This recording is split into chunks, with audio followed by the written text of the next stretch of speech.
Um, how did what was the process like for you once you got diagnosed with autism? And like what took, if you don't mind talking about it, what took you into what got you to the diagnostic chair? What was Yeah. happening in your life that wasn't working when you realized, hey, something's off here. I need to figure this out. Yeah, well, it started in middle school. And in middle school, I started seeing a therapist at 13 years old. I was just Hmm. going into ninth grade when I started seeing a therapist. And um, my parents were not big fans of labels. And so I was allowed to have Hmm. conventional talk therapy, but I wasn't, Sure. um, my parents Yeah. thought that a label would be a limiting factor to my life. And in some respects, I do agree. Yeah. Um, I think that if I had known in high school that I was diagnosed with autism, there's a very strong possibility that I wouldn't have tried to rush a fraternity in college. And if I didn't do that, then I wouldn't meet one of my best friends in the world. So I do think that there was a positive to growing up the way that I Yeah. did. But I will say that you know, the catalyst for my diagnosis, or seeking a diagnosis rather, was being in very frequent social circles in college, and just a constant feeling of I didn't fit in, and that I felt like I was wearing a mask all the time. And that was before I even knew what masking was. But Hmm. just putting on a face all the time, and I would get in these really bad moods, just seemingly like night and day. Like I'd be having a great time, and then it would be a big mood swing, and I would emotionally like shut down. And I would lash out to my friends, and I blew up relationships all the time. And I kind of asked myself, like, what the hell is wrong with me? Why can't I do this?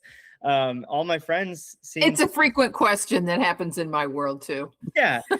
And so ultimately I went and sought out a, a, a mental evaluation. It wasn't necessarily Yes. an autism diagnosis. Um, Right.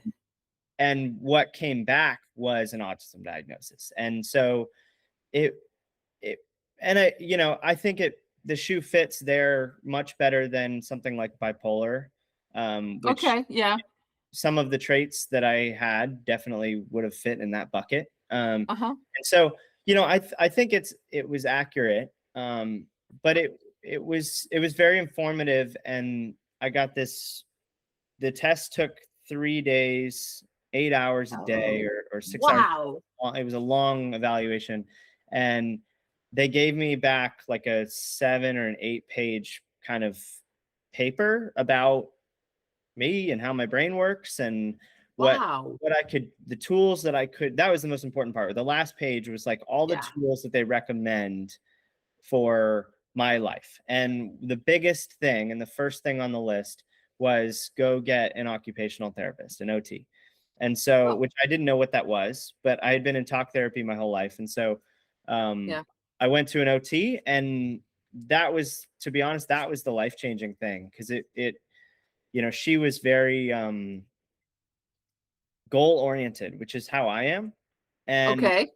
it gave me legitimate, I felt like, homework that I could go and rehearse and practice in my daily life. And so I became less,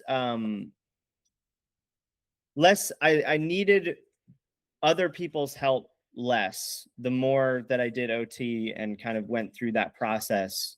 So I'd say that was the biggest impact from a positive way after that. That's an amazing story. Um, so much of in my personal opinion, when we talk about recovery, it's all for me, the most important thing is self-determination and personal responsibility.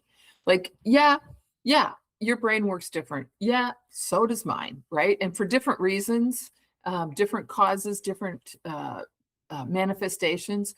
But the bottom line is that we have to take personal responsibility for having the life that we want, right?